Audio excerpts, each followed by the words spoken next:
peso BSP series na pwedeng bilhin sa halagang 2,000 pesos mga ka-coin collector.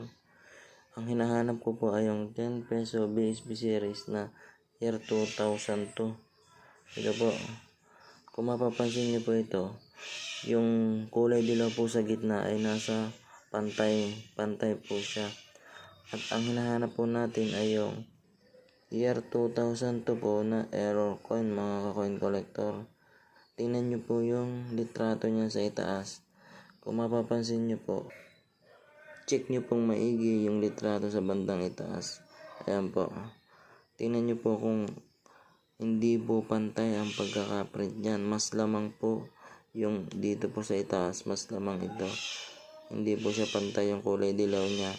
Kaya yan po ay tinatawag na error coin at napakabihira lamang po niya mangyari. Pwede po yung mabili sa inyo sa halagang 1,000 hanggang 1,500 mga coin collector. Kaya kung meron po kayong ganyang klaseng error coin, huwag po kayong mahihiyang mag-message sa ating FB page coin collector at bibilin po yan sa inyo sa halagang hindi bababa sa 1,000 pesos. Kaya po, i-check nyo pong maigi ang mga hawak ng barya at baka nasa inyo na po ang mga error coin na hinahanap ko mga coin collector. Marami pong salamat. 5 peso NGC coin na pwedeng bilhin sa halagang 1,000 hanggang 1,500. Yung ganito pong klase na 5 peso coin ay binibili natin. Ngunit yung binibili po natin ay isang klase ng error coin na napakabihira pong makita.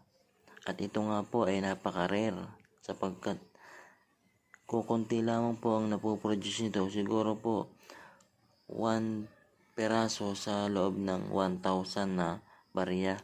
Kaya nga po ito ay binibili sa mataas na halaga mga coin collector. Kung makakita po kayo ng mga error coin na kung tawagin po ay off center mga coin collector, ito pong hawak kong 5 piso ay isang common coin lamang.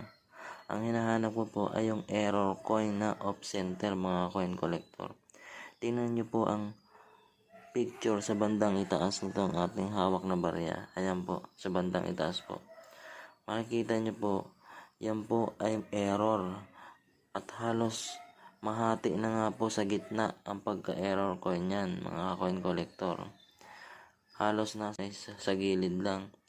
Pero ito po nasa taas na to ay halos nasa gitna na po ang hati.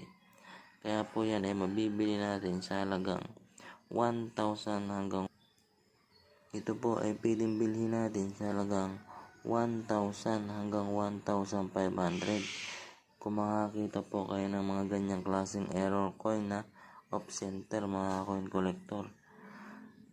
Yan lamang po mga coin collector. Sana mabenta niyo ako ng ganyang klaseng barya.